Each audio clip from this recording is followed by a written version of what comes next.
Today we come to speak about shoes. These are very cool moon boots, but actually a more serious subject. Stephen will talk to you about trust and trust in people. I want to tell you about the saddest story that I experienced when I was younger. It was right at the beginning of my time in college, and my roommate, who I just met freshman year, we shared bunk beds. He came in the room one day and he told me that his mother had just been in a terrible accident and she was in the hospital. And I've never seen anyone more devastated and incredibly sad. And it turned out that she was killed, and he lived 4 hours away, and he had no car, he had almost no money, and he had to go to be with his family. So I said, take my car, here's my keys. I just met you, but I trust you. Go ahead. I was very impacted. Thankfully, he came back with the car and everything was okay. He even left it with a full tank of gas and a note that said, thanks for the trust. And I'll never forget that. But in business, we can't go on emotions and trust people like that. That's what happened with my shoes. So I was a space engineer before, and there was this very cool shoes coming on Indiegogo, and I actually bought them. And of course, they were never delivered.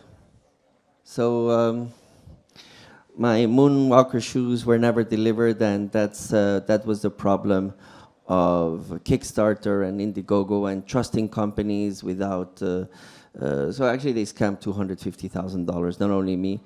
And that's what PayPal solved, and that's what was great about PayPal, because they acted as this middle layer of escrow, and it was people doing it at the time. So when you had a dispute, you went to PayPal. But thanks to that, people on eBay could buy items from total strangers without trusting them. And that was so cool, and it led to this 1.5 billion acquisition from PayPal. But today, we have a bigger problem.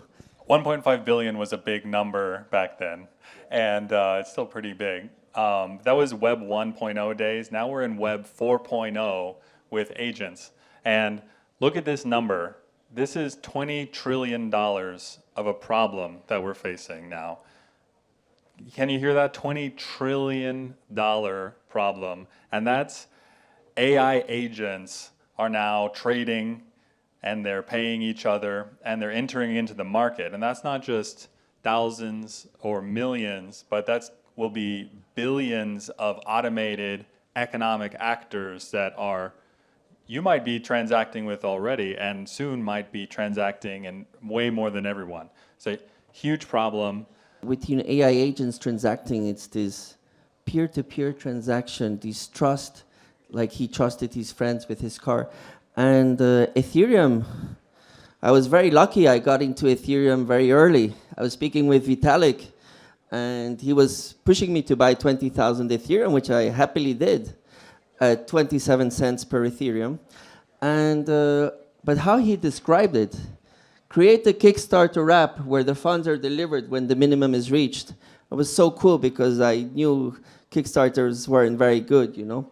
But mainly, anything you can do with software without the need of trust, like a decentralized computing logic for trust-free application business logic. In 2014, we were not speaking about decentralization or meme coins or NFTs or anything. We were really trying to fix the problem of trust. And we software engineers, geeks, understood it.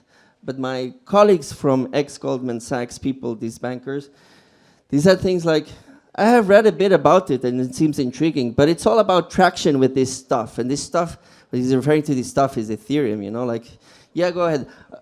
Luckily, I bought in. And Ethereum tried to solve this problem. I mean, it built a foundation for trust. And it's such a cool thing that they built, but it's not a complete solution. And we'll show you a demo, because a demo is better than 1,000 words or 1,000,000 words. We'll show you a demo. With Yellow, we have completed Ethereum to build this peer-to-peer trustless logic that without the supervision of a third party, we can achieve trust, which is what AI agents need. And when we speak about AI agents, according to McKinsey, a 5 trillion economy for payments. And just last week, I gave the green line to acquire an EMI license to have our Yellow agents, AI agents, have credit card numbers. And but that's the retail side. The bigger side is the 15 trillion piece of the pie. Yeah, institutions aren't going to be using credit cards to settle between each other. They're going to be using a much more powerful settlement, and that's where XRP fits into the settlement, and that's why Yellow is building with institutions in mind in the new agent economy, and with building with XRP settlement, because it's the best settlement system out there in the world. So we will let Visa, MasterCard handle the retail, but we'll push XRP for institutional settlement. And with this escrow mechanism, we're going to show it. We don't have a lot of time, but we have a fantastic team with, of course, me, coming from GSR, one of the first market makers for Ripple, but mainly our team, like Steven, who used to work at Ripple 12 years ago already, and who else? It's not a small team. We have a big team. We have great guys from background in trading and building exchange software for exchanges like eToro, and building enterprise software for companies like HSBC, Société Générale, and Crédit Agricole. And we have a bunch of experience around the Web3 world as well. Yeah, but let's go to the demo. We're giving you a demo of your AI agent speaking with a travel agent, which is also an AI agent. And he found this guy, this AI travel agent, online, and he's trying to book a flight from Barcelona to Tokyo. So what they're doing is they're communicating peer-to-peer securely using Yellow protocol, and they get a quote for the ticket, and then both of them deposit Yellow tokens as a security guarantee, so that if anything bad happens, they can get their money back. So in this case, they deposit the money, and once you receive a valid booking code, and you confirm with the airline, then the money is released from escrow. And this all happens in real time with the Yellow protocol, and everyone gets their money back. And however, if you are a bad actor and you're trying to scam or sell someone a bad booking code, for instance, then you lose your escrow. So the Yellow protocol enables trust in the agent world by punishing bad actors and rewarding good actors, and enables trust at a much higher scale. I think it's amazing. It's the full commerce lifecycle, this peer-to-peer piece that was missing in Web3 when Gavin Wood and Vitalik ideated Ethereum.